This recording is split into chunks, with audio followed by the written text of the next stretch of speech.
You know, I came to America in 1974.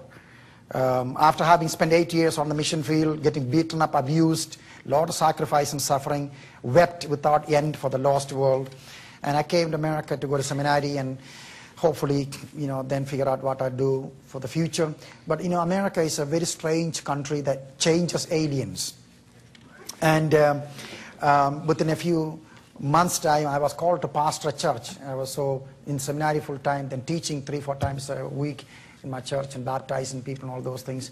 But, you know, I was in Germany before coming here. And so when I came to America, I began with Kmart, buying stuff and all those things, you know, fairly cheap. But within 3 years' time, I ended up with the Neiman Marcus. And I had 70 expensive neckties and most expensive suits, all from Europe. And nothing wrong with having nice things.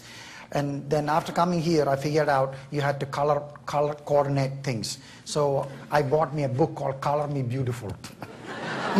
I analyzed my skin and found out I was Winder. Any fool can tell you by looking at you, you are what? But I needed a book to tell me that. So it took me some half hour to get dressed, you know, the tie, the jacket, all these things. And sometimes I had to almost get a bulldozer to move the clothes from one end to other so I can pull one out from the closet. And I was not doing any sinful things, you know. I was doing everything right, I thought. But about 3 years into that kind of life, one day, the Lord began to speak to me and said, "Son, what on earth are you doing with your life?" I said, "What?" And I looked up and saw my library with books that I may never read, but they're all there. And I saw the expensive seven expensive leather-bound Bibles sitting on the shelf. And the Lord spoke to my heart, said, "Son, half of the world have never seen one page of the Bible yet. What are you doing with your life?" Then he said, "You are the one who is preaching that half of the world go to bed with empty stomach and naked bodies. Whatever happened to you? How much more stuff you need before you understand? My heart is breaking for the suffering of the world." In India, then and now, there is not one radio station, Christian radio station in India, in the entire country with 1.2 billion people. In Dallas, at that time, we had 13 Christian radio stations. I am able to hear the best of Christian music of all kinds on my stereo. But I was not satisfied. I must go and buy my own cassettes for the one song that I heard from my favorite artist. And was stacking up. And the Lord said, "Son, where is reality? Is this what I'm all about?" This was 33 years ago. All I could do was to repent. And I said, "Lord, I'm so lost in my own selfishness and greed. Forgive me and change my heart. Take eternity and stamp on my eyes." I didn't know what that all meant, but the Lord changed my heart. Years went by, I couldn't cry anymore during those years in Dallas. But now I could weep again. Not because of some sin I was committing, because of my self-centeredness and the lost world. World map came into my home. People thought I got eye disease because I couldn't stop crying. My heart became soft and tender. I said to my wife, Gisela, I just want to keep a couple of ties, a couple of jackets, and a few trousers and a few shirts, and sell the rest and give it away.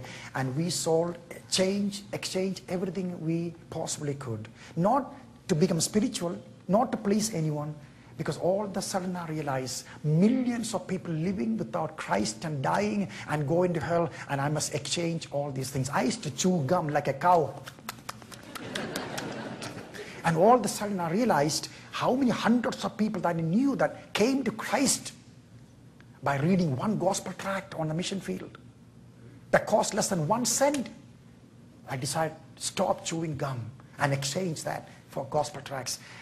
Please listen to me. I am not trying to tell you to sell your house and sell your clothes and have only 2 neckties. And I have friends of multi-millionaires who walk with God, who are intense in their discipleship and caring for the lost world. I'm not trying to tell you being poor is spiritual. But I found my life so freed, so wonderful when I discovered I'm not called to live here forever. I do have 2 jackets still. I don't look bad, do I? Now I don't have to agonize over 24 jackets. This one or that one.